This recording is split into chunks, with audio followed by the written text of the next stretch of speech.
கும்பம் அப்படின்னா என்னங்க? கலசம். கும்பம் என்பது கலசம். இந்த கலசத்தில் வந்து என்ன வேணாலும் நம்ம நிரப்பலாம். பொன், பொருள், தண்ணி, எது வேணாலும் நிரப்பலாம். ஆனால் கும்பம் எங்கே இருக்கும்?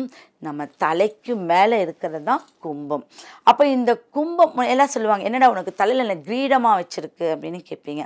அப்போது தலைக்கு மேலே இருக்கக்கூடியதெல்லாம் மிகப்பெரிய ஒரு வாழ்க்கைன்னு சொல்கிறோம்.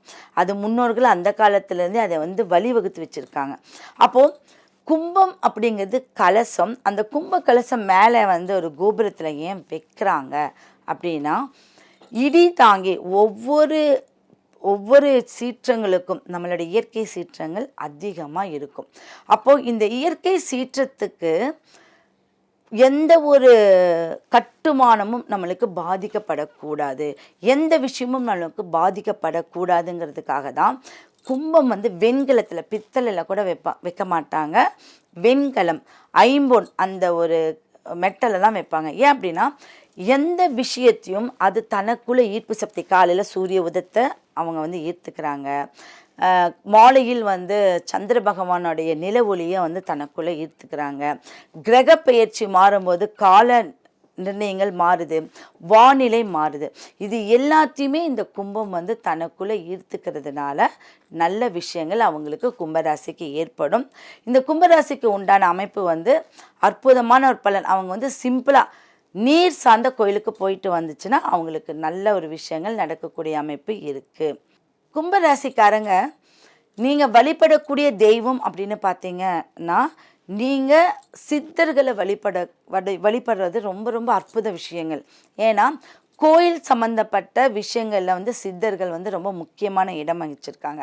அடுத்தது, எந்த கோயிலை கும்பாபிஷேகம், அது எந்த கோயிலாக இருந்தாலும் பரவாயில்ல, கும்பாபிஷேகம் நடக்குது இல்லைங்களா, அதனுடைய தீர்த்தம் உங்கள் மேலே படும்படி பார்த்துக்கோங்க.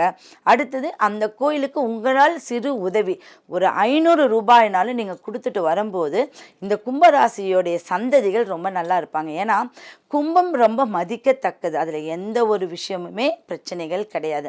அந்த கும்பத்தில் ஒரு குழந்தை, பெண் குழந்தை பிறந்துருச்சு.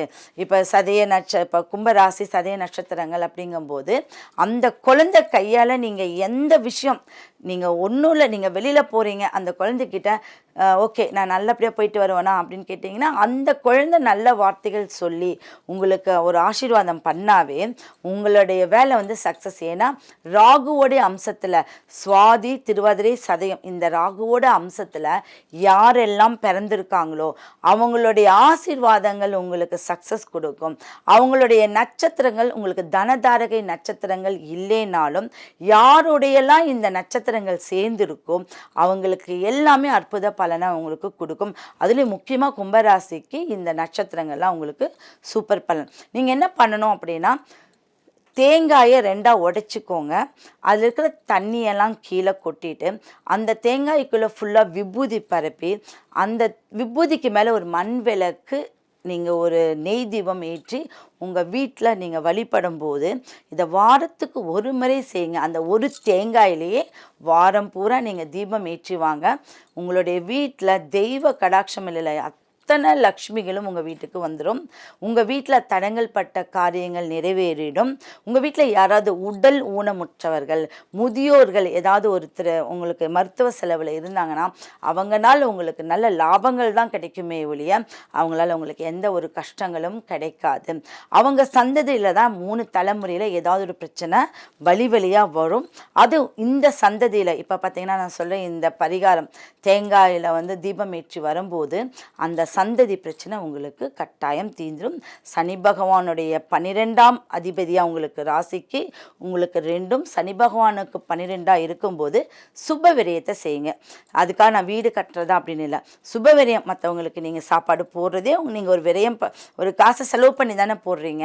ஒரு படிப்பு செலவுக்கு கொடுங்க. கோயில் குளங்களுக்கு நீங்கள் வந்து ஒரு விரயம் பண்ணுங்க. அது விரயம் எடுக்காமல் சுப விரயமாக பண்ணும்போது உடல் ஆரோக்கியம் பெறும்.